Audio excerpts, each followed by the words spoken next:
பவி, ஒருவேளை தலையில அடிபட்டதால பழசெல்லாம் மறந்துட்டாரா? அப்படிலாம் மறந்திருக்க மாட்டாரு. அப்படி இருந்தா டாக்டர் நம்ம கிட்ட சொல்லிருப்பார்ல. அவர் நல்லா இருக்காருன்னு தானே சொன்னாங்க. ஆமா அத்தை, இப்பதான் இப்படி ஆயிருக்கும் போல. சார், இங்க பாருங்க. இந்த குழந்தையாவது ஞாபகம் இருக்கா? உங்க புள்ள மாதிரி தானே நீங்க பாத்தீங்க. ஞாபகம் இருக்கா? ஓ, இவர்தான் சாரா. வணக்கம் சார். யாரு குழந்தைன்னு தெரியலனாலும் பரவாயில்ல, ஆனா இது குழந்தைனே இவருக்கு தெரியலையே. பழச மட்டும் இல்ல, எல்லாத்தையும் மறந்துட்டாருன்னு நினைக்கிறேன். அவருக்கு தெரிஞ்ச விஷயத்த நாம எல்லாரும் சொன்னா அவருக்கு ஞாபகம் வருமோ? சந்தோஷ், நீ அவர் கூட ஒர்க் பண்ணல, அத சொல்றா, சொல்லுடா. ஹரி சார், சார் சார் நீங்க கொஞ்சம் ஞாபகப்படுத்தி பாருங்க. நான் உங்ககிட்ட வேலையெல்லாம் பார்த்திருக்கேன். நீங்க நான் செய்யற சமையல் நீங்க செய்யற மாதிரியே இருக்குன்னு சொன்னீங்கல்ல sir.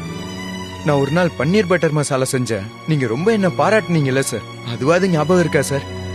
Sir please Hari sir. Hari sir. இப்ப ஞாபகம் வந்துருச்சு, ஞாபகம் வந்துருச்சு.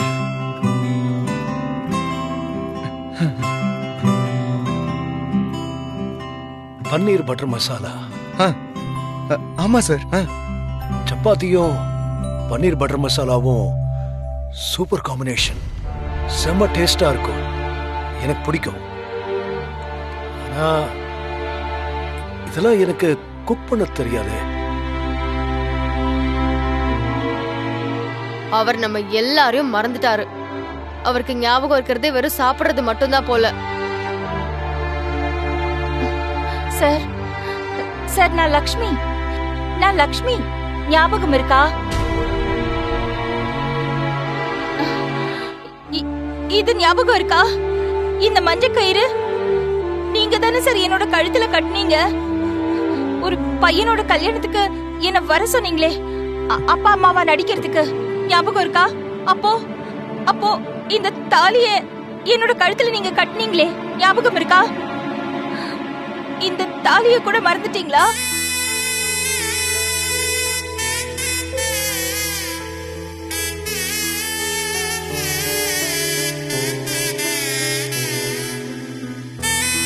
இப்ப கூட எனக்கு சப்போர்ட்டா இருக்கிறது நீங்க தானே சார். ஞாபகப்படுத்தி பாருங்க சார். ஏமாத்தாதீங்க சார், ப்ளீஸ் சார். கொஞ்சம் யோசிச்சு பாருங்க சார். நான் லக்ஷ்மி சார், நான் லக்ஷ்மி. இந்த குழந்தை நம்ம ராஜஸ்தான் வரைக்கும் போனோமே குழந்தைக்காக, அப்பா கிட்ட கொடுத்தது, நைட் நம்ம தேடினது, ஏதாவது ஞாபகம் வருதா சார்? இவன் சந்தோஷ், அவ பவி, நான் லக்ஷ்மி. நான் லக்ஷ்மி இல்லையா? இல்ல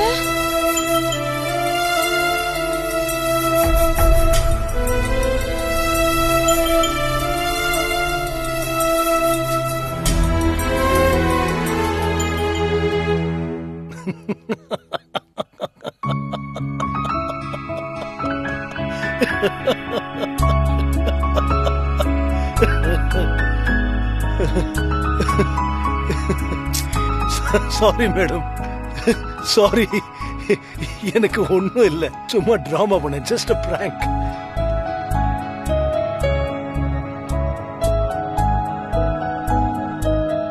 பிராங்கா? என்ன சார் சொல்றீங்க? அப்போ உண்மையிலேயே எங்களெல்லாம் உங்களுக்கு ஞாபகம் இருக்கா? ஹே பவி, உன்னை மறக்க முடியுமா? நல்ல ஞாபகம் இருக்கு. சும்மாதான், just a joke, just a prank. Sir, இது என்ன பிராங்கா உங்களுக்கு? போங்க சார். இன்னும் கொஞ்ச நேரம் பண்ணலாம் தான் பார்த்தேன், ஆனா மேடம் அழுததும் என்னால தாங்க முடியல. நான் தாலி கட்டினது டிராமா இல்ல, இதுதான் டிராமா. என்ன சார் விளையாட்டு? உங்களுக்கு ஆக்சிடென்ட் ஆயிடுச்சுன்னு நாங்க பயந்து போய் வந்திருக்கோம். நீங்க என்னடா இப்படி டிராமா பண்ணி இப்படி எல்லாம் விளையாடுறீங்க? நல்லவா இருக்கு இப்படி பண்றது? நாங்க எல்லாரும் பயந்துட்டோம் தெரியுமா? இப்படி பண்ணலாமா நீங்க? மேடம் கோவப்படாதீங்க. உங்கள மாதிரி நல்லவங்க எல்லாம் என்ன சுத்தி இருக்கும்போது யமனே எதுக்க வந்தாலும் தள்ளி விட்டுட்டு வந்துட மாட்டேனா? ஹரி சார், நீங்க உண்மையிலே கிரேட் சார். உங்களை மாதிரி நல்லவரை நான் பார்த்ததே இல்லை சார். சரி சரி சரி. நான் உங்களை நிறைய முறை ஹர்ட் பண்ணியிருக்கேன். அது எல்லாத்துக்குமே சாரி சார். ஏ சந்தோஷ், இப்ப எதுக்கு இப்படி எல்லாம் பேசிட்டு இருக்க? எனக்கு ஒண்ணு ஆகாது, நீ கவலைப்படாம இரு. ஓகே சார், சரி.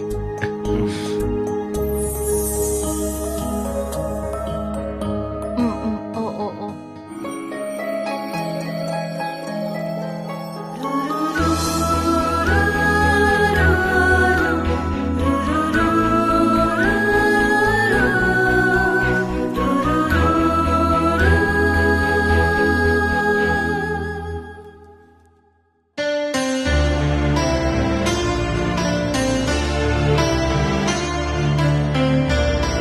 இப்படி ஆகும் நான் எதிர்பார்க்கவே இல்லைல்ல.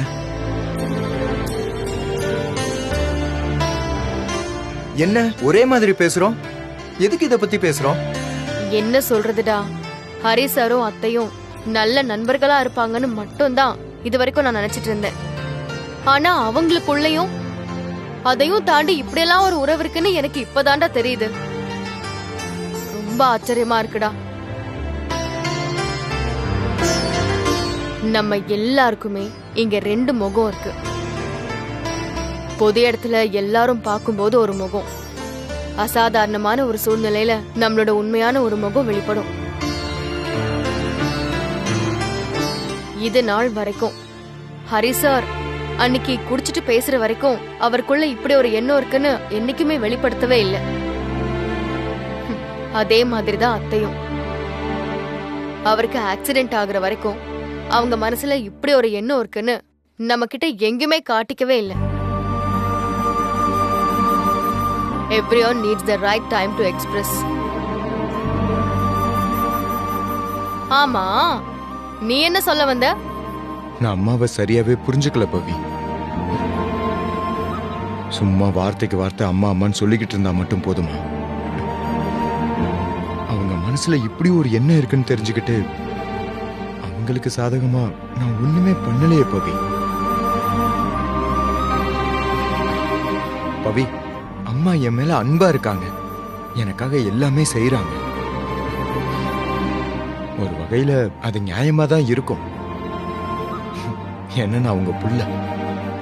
ஆனா ஹரி சார், அவருக்கு நான் யாரோ தானே பவி. அவர் எதுக்கு என் மேல இவ்வளவு அன்பா இருக்கணும்? என்ன ஏன் சொந்த புள்ள மாதிரி ட்ரீட் பண்ணணும்? அது நம்ம எல்லாம் ஒரே ஃபேமிலிங்கிற அந்த எண்ணம் தான் பவி. அதை நான் இது வரைக்கும் புரிஞ்சுக்கவே இல்லை பாரு.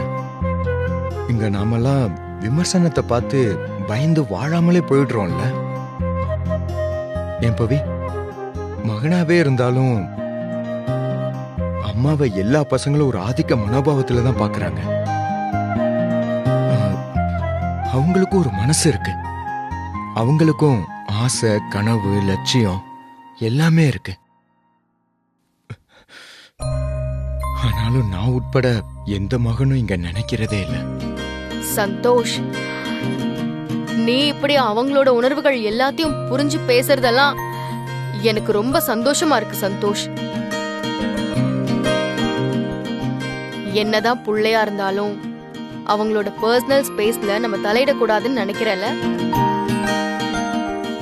அதுதான் சரியும். சந்தோஷ், அத்தைய குழந்தையோட ஹரி சார் வீட்லயே இருக்க விட்டுருக்கணும்லடா.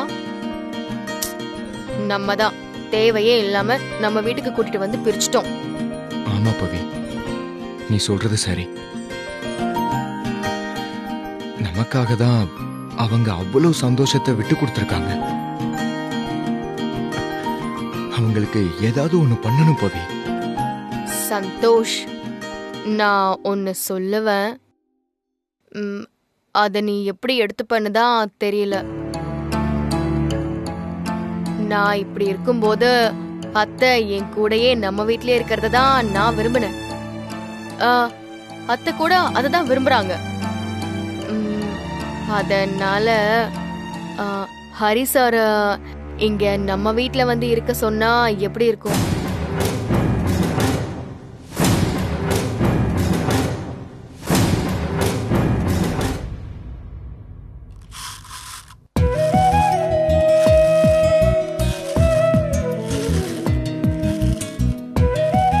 மேடம், சந்தோஷ்க்கு என்னாச்சு? ஏன் இப்படி எமோஷனலா பேசிட்டு போறா? எல்லாம் உங்களால தான் சார். நானா? ஆமா சார். நீங்க மயக்கத்துல இருந்தப்போ உங்க லீகல் அட்வைசர் இங்க வந்திருந்தாரு. ஓ, அதான் இப்படி எமோஷனலா பேசிட்டு போறானா? ஏன் சார் இப்படி எல்லாம் பண்றீங்க?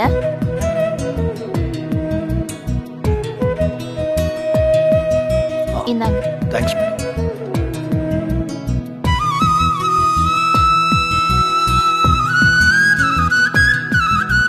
உங்க சொத்தையெல்லாம் எங்க பேர்ல எழுதி வைக்கிறதுக்கு ஏன் சார் முடிவு பண்ணீங்க? சொல்லுங்க சார். மேடம், உங்களெல்லாம் விட்டா எனக்கு வேற யார் இருக்கா சொல்லுங்க?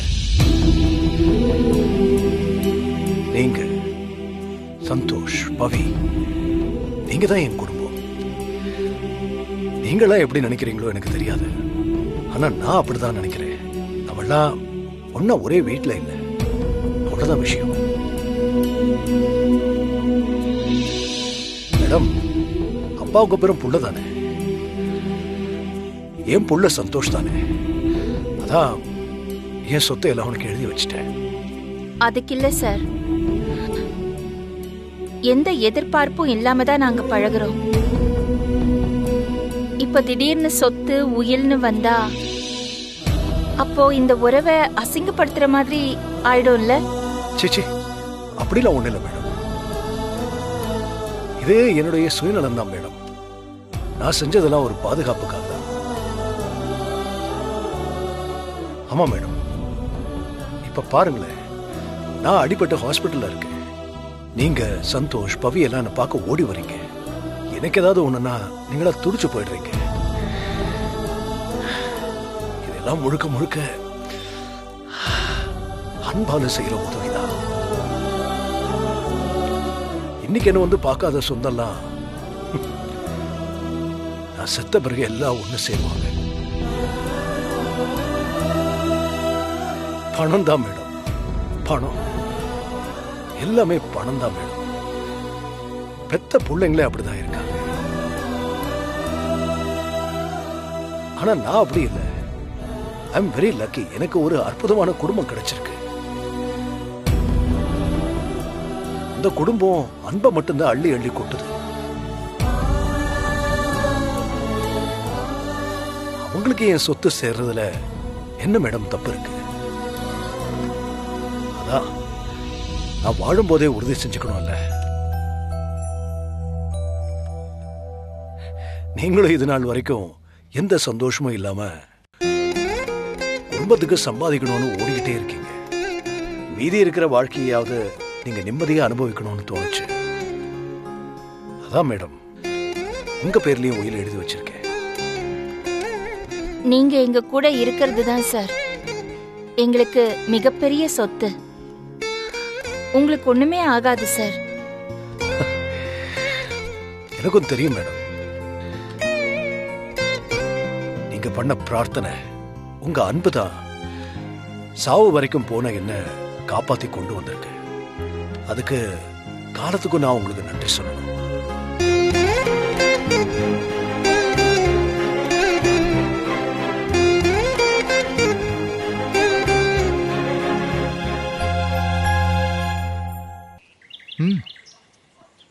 நல்ல ஐடியா போவி. ஹரிசார் இங்க தனியா தானே இருக்காரு. நம்ம பிளாட்ல வந்து இருக்கிறதுல அவருக்கும் எந்த பிரச்சனையும் இருக்காதுன்னு நினைக்கிறேன். இல்ல, எனக்காக இப்படிலாம் சொல்லல. அப்புறம் நாளைக்கு யாராவது ஏதாவது சொன்னா வேதாள முருங்கை மரம் ஏறுற மாதிரி அந்த மாதிரி முடிவெல்லாம் மாத்திக்க கூடாது. யார் என்ன சொன்னாலும் நம்ம ஸ்ட்ராங்கா இருக்கணும். உண்மையை சொல்லணும்னா இங்க யாருமே எதையும் உணர்வு ரீதியா பாக்குறது இல்ல சந்தோஷ். எல்லாத்தையுமே கௌரவமா தான் பாப்பாங்க. அதெல்லாம் விடு. நீ எனக்கு உறுதியா தானே சொன்ன? ஐயோ, கண்டிப்பா மாற மாட்டேன் பவி. இது என் அம்மாவுக்கு நான் செய்ய வேண்டிய கடமை. அதுல தலையிட யாருக்குமே உரிமை இல்லை. அப்புறம் ஹரிசாரும் சும்மா ஒண்ணு நம்ம வீட்டுக்கு வரப்போறது இல்லையே. முறைப்படி என்னெல்லாம் செய்யணுமோ அதெல்லாம் செஞ்சு கூட்டிட்டு வரணும்னு நினைக்கிறேன். என்ன சொல்ற? நிஜமாவா சொல்ற? ஆமா பவி. என்ன? ஐயோ, okay, cool cool cool cool. என்னாச்சு? இப்பதாண்டா மனசுக்கு நிறைவா இருக்கு எனக்கு. இந்த சந்தோஷத்தை நான் எதிர்பார்த்தேன். இவனதான் நான் லவ் பண்ணேன். இது நாள் வரைக்கும் இவனதான் நான் மிஸ் பண்ணேன்.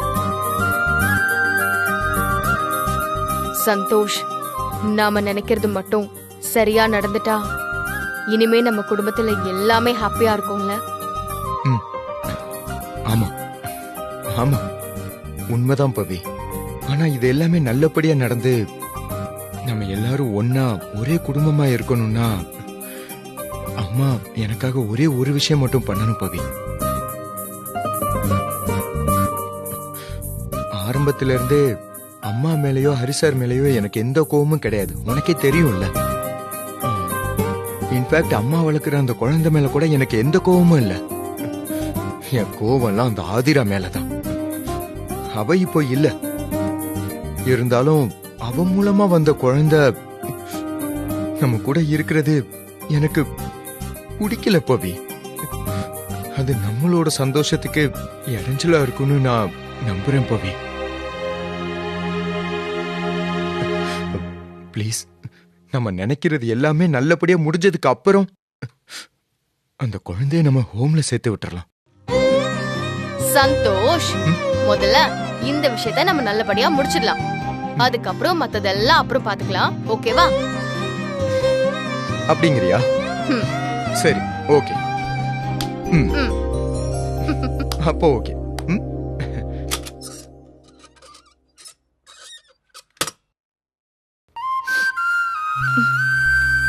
ஹரி சார், நான் இதெல்லாம் உங்க விஷயத்தை எல்லாம் எடுத்து வைக்கிறேன். ஏதாவது மறந்துட்டேன்னா சொல்லுங்க. சரி, இப்போ எப்படி போறோம்? பவியும் சந்தோஷம் டாக்ஸி எடுத்துட்டு வந்துட்டு இருக்காங்க. நாம டாக்ஸில போயிடலாம். இந்தாங்க துண்டு, நீங்க முகத்தை எல்லாம் கழுவிட்டு ரெடி ஆயிடுங்க. சரி.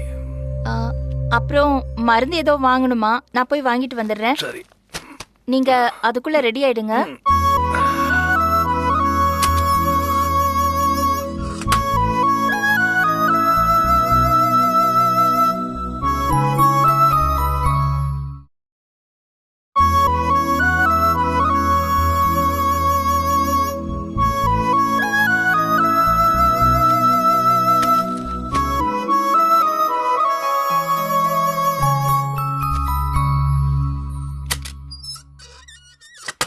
என்ன சார், இப்போ எப்படி இருக்கீங்க? நல்லா இருக்கேன் சிஸ்டர். ரொம்ப தேங்க்ஸ், என்னை ரொம்ப நல்லா பார்த்துக்கிட்டீங்க. சார், இந்த தேங்க்ஸை நீங்கள் உங்கள் ஒய்ஃபுக்கு தான் சொல்லணும். அவங்க தான் உங்களை நைட்டு ஃபுல்லாக தூங்காமல் பக்கத்துலேருந்து பார்த்துக்கிட்டாங்க. எல்லாருக்கும் இப்படி ஒரு ஒய்ஃப் கிடைக்க மாட்டாங்க சார். நீங்கள் ரொம்ப லக்கி. சிஸ்டர், அவங்க ஒய்ஃப் இல்லை, நாங்கள் ஒரே அப்பார்ட்மெண்ட்டில் தங்கியிருக்கோம். அவங்க என்னோட நெய்பர், அவ்வளோதான். அவங்க பார்த்துக்கிட்டதை வச்சு அப்படி கேட்டுட்டேன். Sorry sir. நல்ல வேளை அவங்க இங்கே இல்லை, இருந்தால் தப்பாக நினச்சிருப்பாங்க. ஆமாம் சார், அவங்க ஹஸ்பண்ட் எங்கே இருக்காங்க? அவரு இறந்துட்டாரு. ஹஸ்பண்ட் இறந்தவங்க பொட்டு வச்சிருப்பாங்க, பார்த்துருக்கேன். இவங்க தாலியே போட்டிருக்காங்க. அது நான் கட்டினது. சார், மருந்து வாங்கிட்டேன். அப்புறம் கேப் வந்துருச்சு. நான் இந்த பேக் எல்லாம் எடுத்துட்டு போய் டாக்ஸில வச்சிடுறேன். நீங்க ரெடியா இருங்க. குட்டியும் பவியும் கீழே வெயிட் பண்றாங்க. நான் வந்து உங்களை அழைச்சிட்டு போறேன். என்ன சார் இது? அவங்க உங்களை சாருன்னு கூப்பிடுறாங்க, நீங்க அவங்கள மேடம் கூப்பிடுறீங்க. அவங்க ஹஸ்பண்ட் இறந்துட்டாருன்னு சொல்றீங்க, தாலி நீங்க கட்டினதுன்னு சொல்றீங்க, ஒய்ஃபான்னு கேட்டா இல்லன்னு சொல்றீங்க. ஆனா அன்பா விடிய விடிய பாத்துக்கிறாங்க. ஒண்ணுமே புரியலையே சார். என்ன உறவு சார் இது? சிஸ்டர், என் கதை பெரிய கதை. அத நான் எபிசோடா சொன்னாதான் புரியும். ஆனா ஒரே ஒரு விஷயம் சிஸ்டர், எங்களுக்குள்ள இருக்கிறது ஒரு பரிசுத்தமான அன்பு. சார் ரெடி ஆயிட்டீங்களா? போலாமா? சார் ஐயோ